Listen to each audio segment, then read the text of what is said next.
This is 30 minutes of good news for and about business in Idaho. Business at its best is just that. We recognize that business is inherently good and a majority of companies set out to do the right thing day in and day out. We're here to celebrate all that is right with business.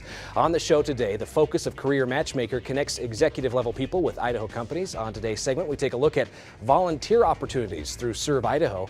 We turn to the experts in the Northwest Nazarene University School of Business for advice on making your business better. As you gear up for 2012, we have the top 3 things you need to do for your employees.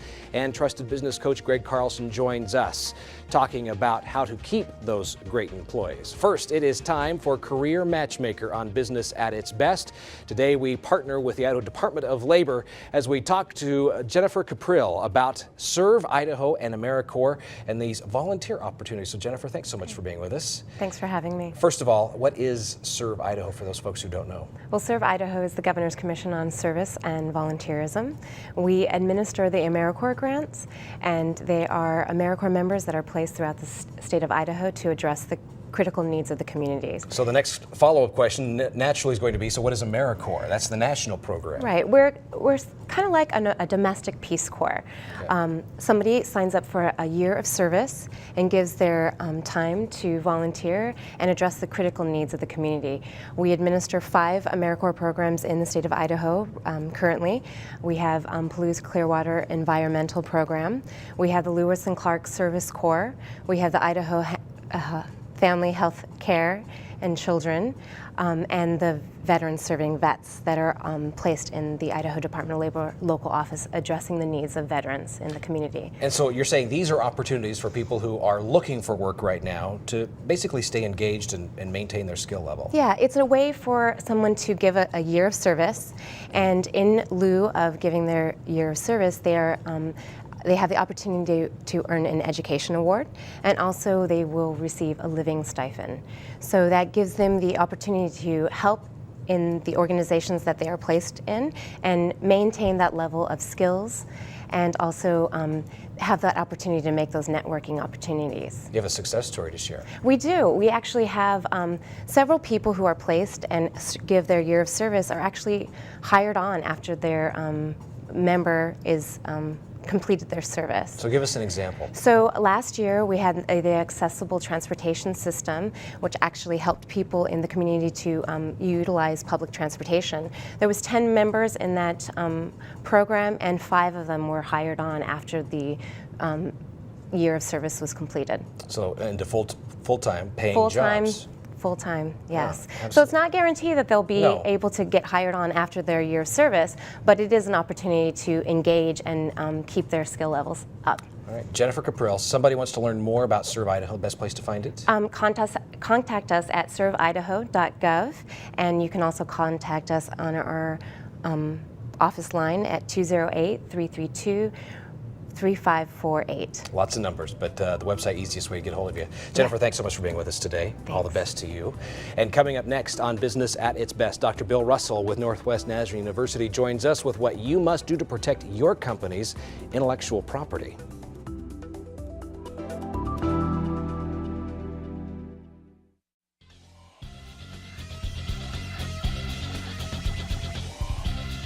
Better Business Bureau and Northwest Nazarene University team up to bring you expert advice on making your business the best it can be. Today, Dr. Bill Russell of Northwest Nazarene University answers the question, what and how to protect intellectual property. Dr. Russell, thank you so much for being with us. You're the Executive Director of Outreach for the University Community Relations. And let's talk about this idea of, number one, when we talk about intellectual property, what should a company be looking to protect? Well, intellectual property is sometimes the most important property that you have. It's not the stuff that you can hold and pick up, although sometimes it's put in that form, but it's often key to your business model. So there are 4 kinds of intellectual property: patents for your inventions, copyrights for your creations, trademarks for your brand and logo, and trade secrets, which are the things you don't even tell the patent office. So let's start out. We have those 4 items. How do we go through the process of being sure that each is protected? protected? Well, each one has a different process, and they're very specialized. Let me start with the last one, trade secrets. The great example of a trade secret is the Coca-Cola formula. It's not patented because they knew that if they patented it, somebody would eventually see the formula, the patent would run out, and they would lose their franchise. So they just keep it a secret. It's an incredibly closely guarded secret. Nobody knows how Coke is made. People have come close, but they've never got it. A copyright happens with your creations, your writings, your poems, your music, your software, all the way to your architecture and choreography. And that just happens. That's automatic. People can't steal that once you fix it. There are some things you can do to make it safer. So once you apply a copyright to something that you create, you don't even have to apply a copyright. You don't? Once you create it and fix it, that is, put it on paper, write it down, get it out of your brain onto something, it is protected. It's more protected if you put the little C on it, and it's even more protected if you send it to the Copyright Registration Office. Trademarks are your brands. It's like this, the logos, the names, those things that identify you, those you have to register. And if you're global, you have to register them in each country. The European Union is one, but you still register them around the world. And then patents are the things that you invent. Those are the magic things that you've created that are new processes or things, and those are inventions. Okay, and those last two areas, just from hearing what you're describing, sounds most important to have an attorney step in and help you through that process, especially if you're looking at some international marks. Trademarks, you really benefit from a lawyer, but patents, you really need, it's a complex process. You really need a lawyer. Copyrights, you're pretty well protected. And secrets, you just have to be good at keeping. Exactly. So on the patent idea, we have a number of people who are coming up with new businesses, new ideas, new products here in Idaho. They need to be thinking internationally as well. They do. And there are some countries that don't recognize patents. China just doesn't believe that there is such a thing as a patent. So if they can get a hold of your formula, they think that they can make it. Same thing with your trademark or your creations. But in most of the developed economic world, there are patents, copyrights, trademarks and processes in each country that you can go through. All right, excellent things for us to keep in mind. Dr. Bill Russell, NNU. Folks want to find NNU? The website? NNU.edu. Easy enough to find. All right, Dr. Russell, Merry Christmas to you. You too, Dale. And we will see you again next year now. It will be. Coming up later on Business at its Best, the top 3 things your company needs to do to be sure all is in order in the human resource arena for 2012. We'll show you some ideas a little later on.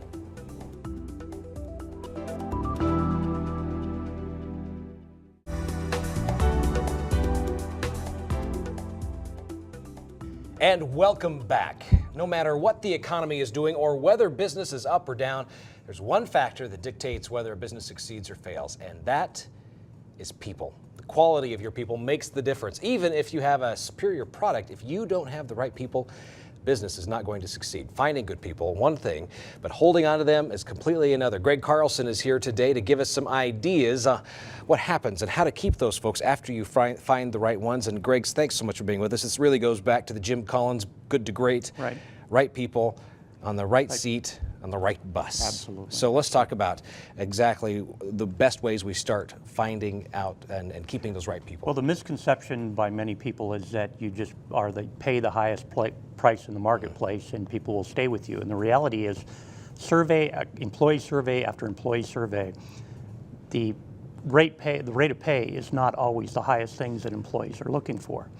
And so if you think that's going to hold on to your key employees, that's not where you always need to focus. So what are some of those things that we can do beyond the pay that we can be thinking about? And it goes also, I think it's a lot deeper than just a holiday party. Well, Christmas is coming up. We're going to throw a big holiday party and we'll be done for the year. You know, let's talk about some of the things we can do. Number one, in executive coaching, the number one thing that managers fail to do is set clear expectations. People need to know what's expected of them. Not just what their job description is, but really what is expected of you, and how do you measure success, and when am I performing at my top abilities? People need to know what that clear expectation of what that job really is going to be. Is it just as simple as the email blast that goes out? Absolutely not. Once a year? Absolutely not. For example, it's more than saying we need you to wait on tables. We need you to create a customer experience by engaging with customers and smiling and talking with them. It's telling them all aspects of that job that can't be just put down on paper. I know the owner of one restaurant made a specific requirement, being clarifying expectations that each employee in the restaurant speak to a customer at least once. Yeah. Yes. That's the kind of clear that's expectation. Clear expectations. That way people can measure whether they're doing a good job or not. Okay, next on your list. Well, the next one, and as you referenced Jim Collins, get people doing what they do best. Confucius once said, if you do what you love, you'll never spend a day at work. Don't put a sales type individual in accounting, and don't put an accountant in the sales department. If people love what they do, they're more motivated to come to work, and they feel like they're in their place. They're in fifth gear, and they love what they're doing. And by making sure that they're doing what they do best, they're more satisfied to stay where they are. There's some great tools out there that enable an employer to find out a talent assessment is what you're basically talking about. Talent assessments, there's DISC assessment, there's personality profiles. I always recommend people using those things when they are trying to do a new hire so that they're placing people in the right positions. Okay. The third one is, are you giving feedback on a regular, informal, and formal basis? The annual review is dead. It just doesn't cut it anymore. You've got to continually be talking to somebody and coaching their performance. Imagine that if a football player went out there and he only got critiqued or coached once a year. It doesn't work. It's an ongoing informal exchange of how you're doing, what you're working on. You're doing a great job there. It might work if you do this a little better. Recognize what you want the improvement to be, and reward those things that are doing right. And people are really conditioned in this microwave age. We're looking for some kind of instant gratification in everything we do. Absolutely, absolutely. We're living in the world of Facebook and tweet. It's not once a year, it's every day. All right. Greg Carlson, OnTrac Coaching. Folks want to find you? Indeed. Go to ontraccoaching.com. All right, and you can help them with all of these issues in their workplace, helping their employees feel more relevant in the workplace. Thank you so much. Thank you. And when we come back on Business at its Best, an Idaho man releases a new book helping nonprofits get financially healthy, taking fundraising to a better level. When Business at its Best returns, the 3 questions you need to answer to be sure you and your employees are ready for 2012.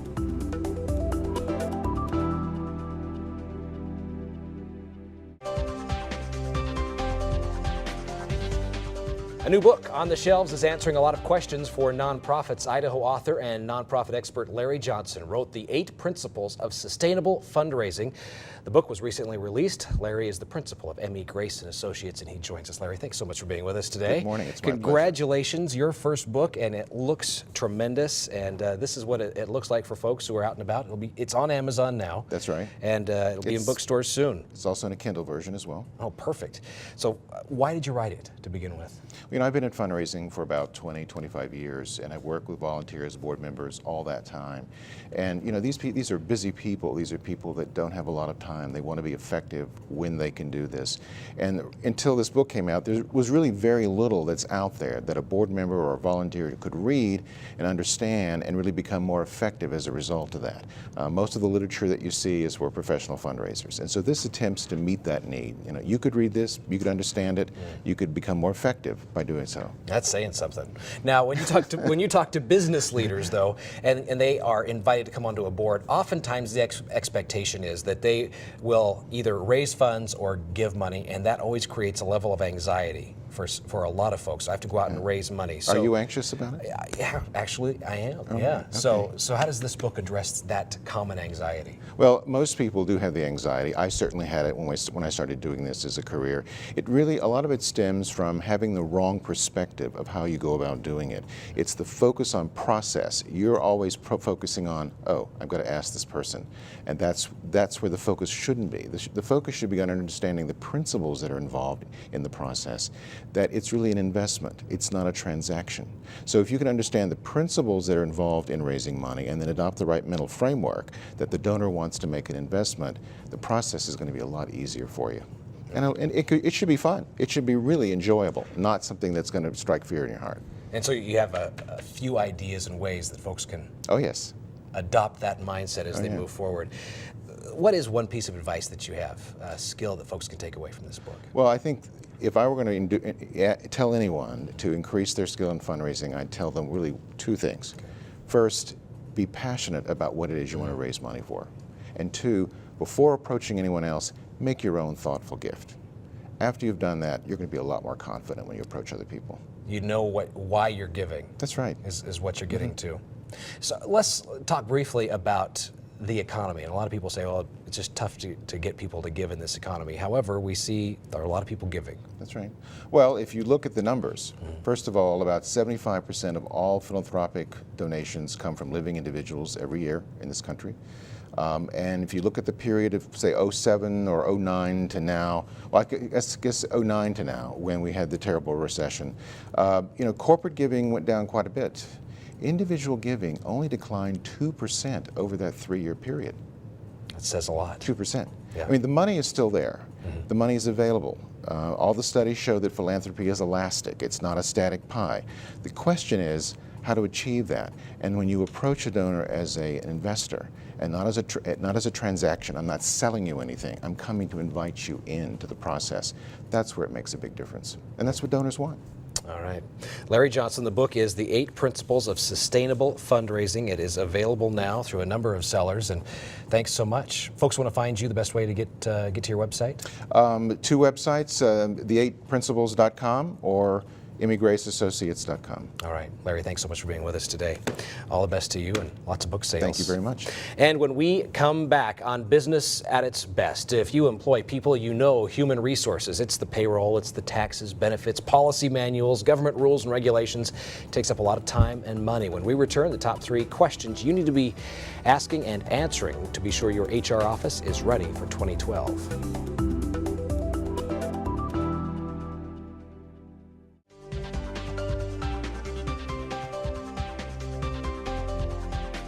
Welcome back to Business at its Best. You know, small business owners are already working on 2012 to-do lists, budgets, goals, employee resource issues. We're here to help with that last item.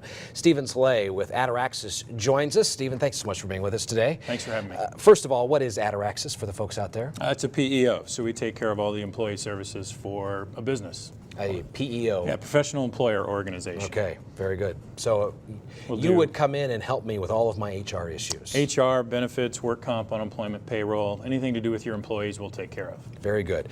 You have a list that you've brought in with us, but let's start with the top 3 must-dos for 2012 as far as employers are concerned, what they need to be doing for their employees. Okay, well the first thing that's going to happen is it doesn't look like the tax break is going to be voted on, which is the employee tax break on the Social Security, the 2%. They're still talking about it, but who knows if it's going to go through. So just watch that carefully, because if it doesn't, you got to make sure all your payroll taxes are inside your payroll system are up to date, so that you get the calculation in there properly. And the wage base for Social Security is going to go up to $110,100 from $106,800. So it'll change the taxing. And that happens at the first of the year? Or January 1 is this, okay. It's going to be for the first payroll of the year. So just watch to see if that happens, because if it does pass, you'll get a late update from your payroll, either your payroll company, your PEO, or your software. Lesson learned is that we're watching Washington closely on this stuff. Right. Okay. Next, new requirements on disclosures for retirement funds. Yeah, as of the first of the year, you've got to, if you have a 401k type plan, you have to make sure that all the fees that are associated with that plan are disclosed to its participants.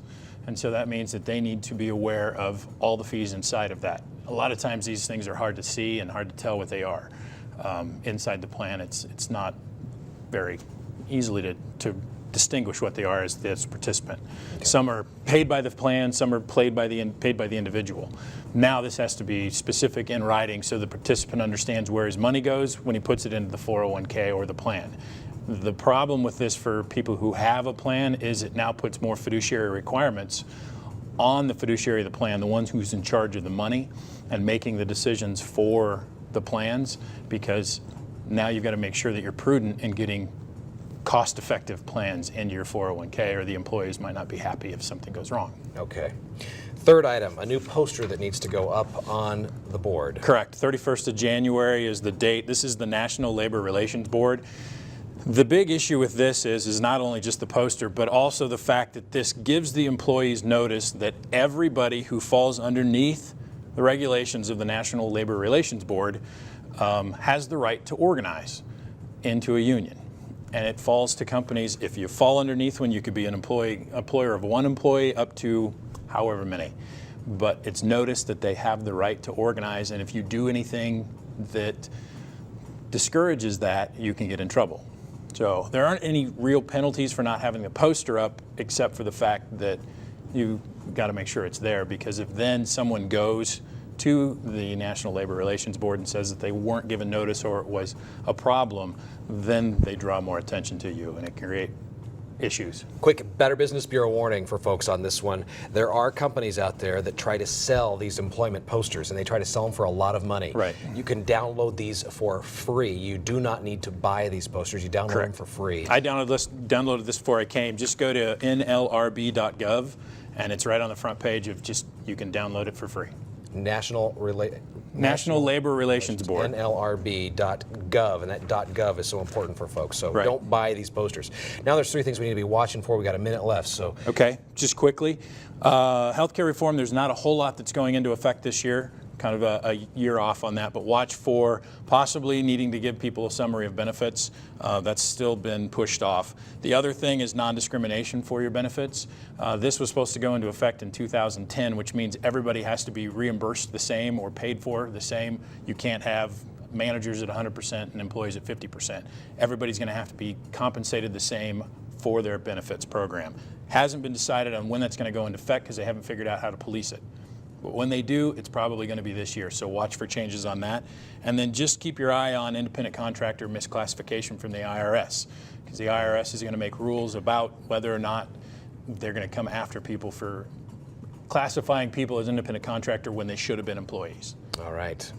Stephen Ciley, the firm is Ataraxis, and your website? Ataraxispeo.com. Ataraxispeo.com. Thanks so much for being with us. Important information for small businesses. Thanks. All right, have a great new year and a Merry Christmas to you. And that does it for this edition of Business at its Best. Have a wonderful holiday season.